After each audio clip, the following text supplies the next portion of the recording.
امام شافعی کو لمبی عمر عطا فرما۔ امام احمد بن حنبل ہر نماز کے بعد یہ دعا کیا کرتے تھے۔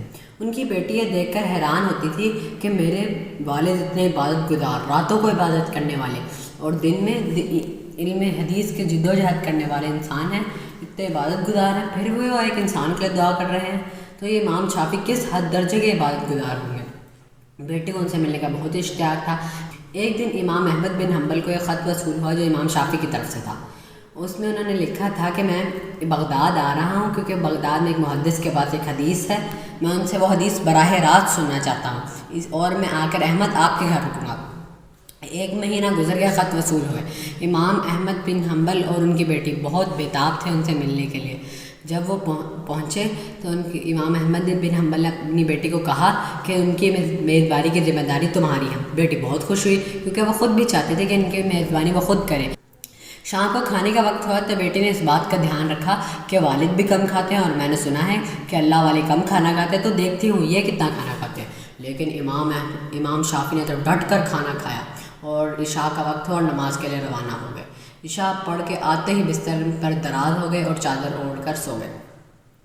بیٹی رات کو بار بار کمرے کے چکر لگاتی رہی اور ہر دفعہ یہی منظر دیکھنے کو ملتا کہ اس کے والد عبادت کر رہے ہیں، دعائیں مانگ رہے ہیں، لیکن امام شافعی مدد سے سو رہے ہیں۔ اس نے سوچا کہ شاید اس سفر کی تھکان کی وجہ سے ایسے لیٹے ہیں۔ تہجد کا وقت ٹائم، تہجد کا وقت بھی گزر گیا، فجر کی اذانیں بھی ہو گئی۔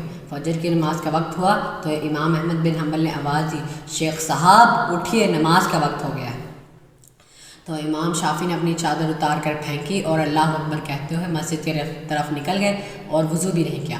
بیٹی دیکھ کر حیران رہ گئی، یہ کیسے عبادت گزار ہیں، رات کو بھی کھانا ڈٹ کر کھایا اور صبح وضو کے بغیر ہی نماز پڑھنے نکل گئے۔ اور امام احمد بن حنبل تو اشراق اور ذکر و اذکار کر کر واپس آئے، لیکن وہ امام شافعی نماز پڑھتے ہی واپس آ گئے۔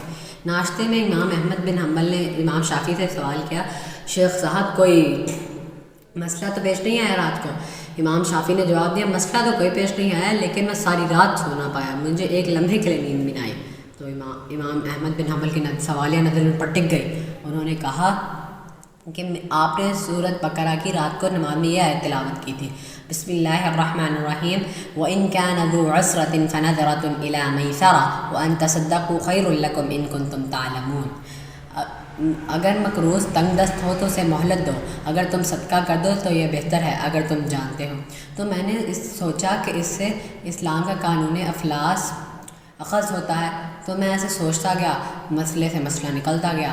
میرے دماغ میں خیال آیا کہ اس سے فلاں مسئلے کے بھی شک نکلتی ہے، اور مسئلے سے مسئلے نکلتے نکلتے میں 108ویں مسئلے پر پہنچا تو آپ نے مجھے نماز کے لیے دعوت دے دی۔ بیٹی حیران رہ گئی، وہ دماغ میں کہنے لگے کہ ان کی ایک رات تو میرے والد کی 1000 راتوں پر بھاری ہے۔ میرے والد کی ساری عبادات، ساری دعائیں اپنے لیے ہیں، لیکن ان کی کاوشیں پوری امت کی رہنمائی اور بھلائی کے لیے ہیں۔ لیکن بیٹی کے دماغ میں ابھی بھی ایک سوال گونج رہا تھا کہ انہوں نے کھانا زیادہ کیوں کھایا۔ وہ بھی سوچ رہی تھی کہ امام احمد بن حنبل نے سوال کیا، آپ کا سفر کیسا گزرا؟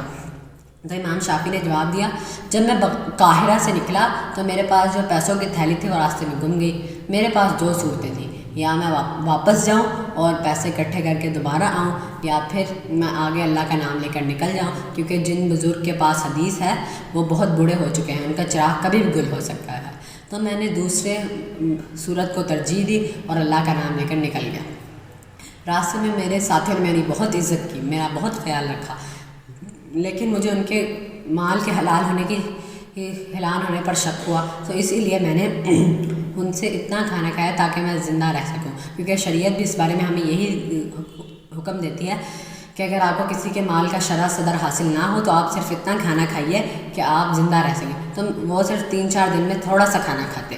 تو جب میں وہ امام شافعی کہتے ہیں، جب میں آپ لوگوں کے گھر آیا تو مجھے آپ لوگوں کے کھانے میں حلال کھانوں کا ایک بہت زیادہ نور نظر آیا، تو میں نے سوچا اس نور سے خوب سیر ہو جاؤں، تو میں نے خوب پیٹ بھر کر کھانا کھایا۔